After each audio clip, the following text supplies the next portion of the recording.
जय श्री राधे कृष्णा। आप सभी भक्तों को शारदीय नवरात्रि की ढेर सारी शुभकामनाएं। आप सभी के जीवन में माता दुर्गा की कृपा से आप सभी को सभी प्रकार के सुख तथा समृद्धि की प्राप्ति हो।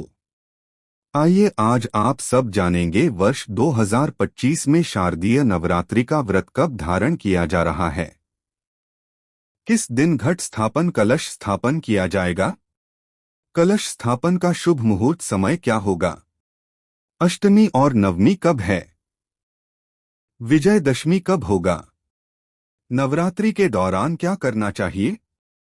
तो आइए जानते हैं इन सबों के बारे में। नवरात्रि का व्रत वर्ष में 4 बार मनाया जाता है। 2 गुप्त नवरात्रि के रूप में और 2 प्राकट्य नवरात्रि के रूप में चैत्र और आश्विन महीने के शुक्ल पक्ष प्रतिपदा से लेकर के नवमी तिथि तक माता नवदुर्गा देवी का पूजन किया जाता है। इस बार वर्ष 2025 में शारदीय नवरात्रि जो कि इस बार 10 दिनों का हो रहा है, विजयदशमी लेकर के जो कि 11 दिन का होगा, क्योंकि एक तिथि जो कि बढ़ रही है। नवरात्रि के व्रत में माता दुर्गा के 9 दिनों तक 9 स्वरूपों की पूजा की जाती है। इस दौरान दुर्गा सप्तशती का पाठ श्रवण, दुर्गा चालीसा का पाठ श्रवण आदि का विशेष महत्व माना गया है। जो भी भक्त सच्ची श्रद्धा के साथ नवरात्रि का व्रत धारण करते हैं तो उन्हें सभी प्रकार के मनोवांछित फलों की प्राप्ति होती है। नवरात्रि के पहले दिन जो कि माता दुर्गा के प्रथम स्वरूप माता शैलपुत्री का पूजन किया जाता है।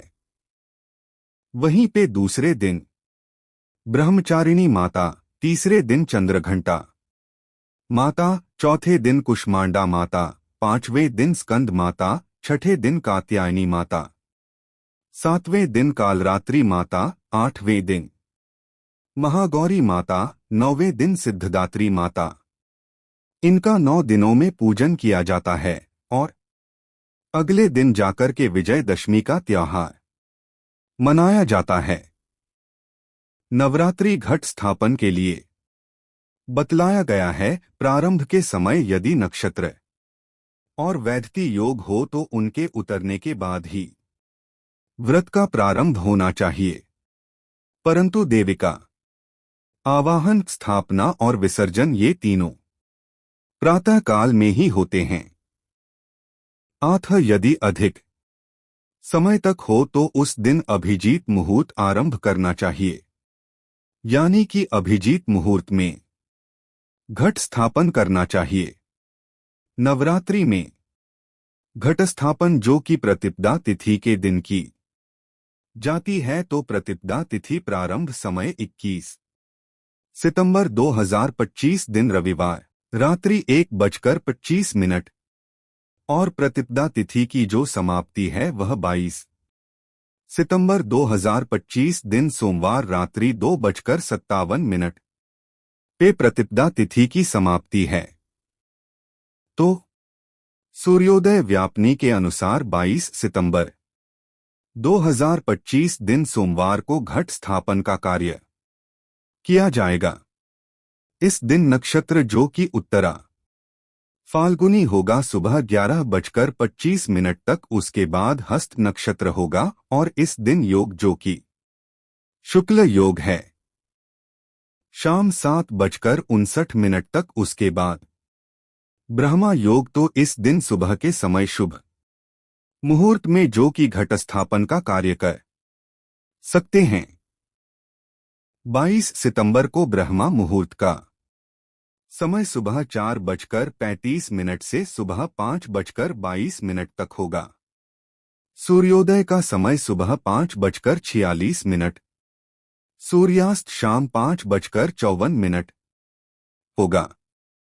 राहु काल का समय सुबह 7:17 से सुबह 8:48 तक होगा। राहु काल समय के दौरान कोई भी शुभ कार्य या नया कार्य नहीं करना चाहिए, इस बात का ध्यान रखें। कलश स्थापन के लिए शुभ चौघड़िया मुहूर्त के अनुसार जो समय है, तो पहला मुहूर्त जो कि अमृत नामक शुभ चौघड़िया मुहूर्त होगा, सुबह 5:46 से सुबह 7:14 तक होगा।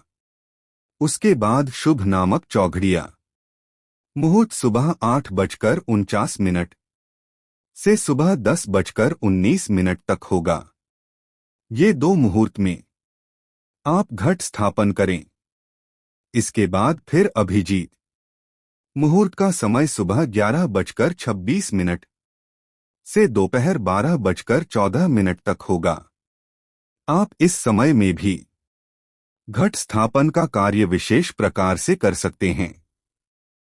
इसके बाद फिर चर लाभ और अमृत नामक शुभ चौघड़िया मुहूर्त जो कि दोपहर 1:21 से शाम 7:23 तक होगा।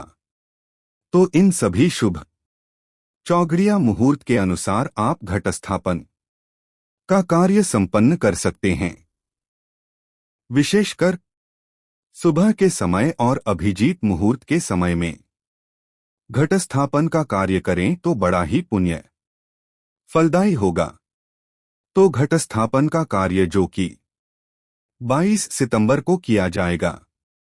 इस बार एक तिथि जो बढ़ रही है वह सनातन पंचांग के अनुसार तृतीया तिथि 2 दिन होगा और वहीं पे वाराणसी पंचांग के अनुसार चतुर्थी तिथि 2 दिन पड़ेगा। नवरात्रि में दुर्गा सप्तमी जिस दिन कालरात्रि माता का पूजन किया जाता है तो 29 सितंबर को है और इस दिन पत्रिका प्रवेश मूल नक्षत्र में सरस्वती आवाहन और महानिशा पूजन का कार्य किया जाएगा। 30 सितंबर को महाअष्टमी का व्रत धारण किया जाएगा। 1 अक्टूबर को महानवमी होगी जो कि दोपहर 2:37 तक, तो दोपहर 2:37 से पहले ही हवन आदि का कार्य जो कि संपन्न कर ले। 1 अक्टूबर को वहीं पे 2 अक्टूबर को विजयदशमी जयंती धारण का कार्य किया जाएगा। तो जो भी अष्टमी के दिन कन्या पूजन करते हो तो वह 30 सितंबर को करेंगे।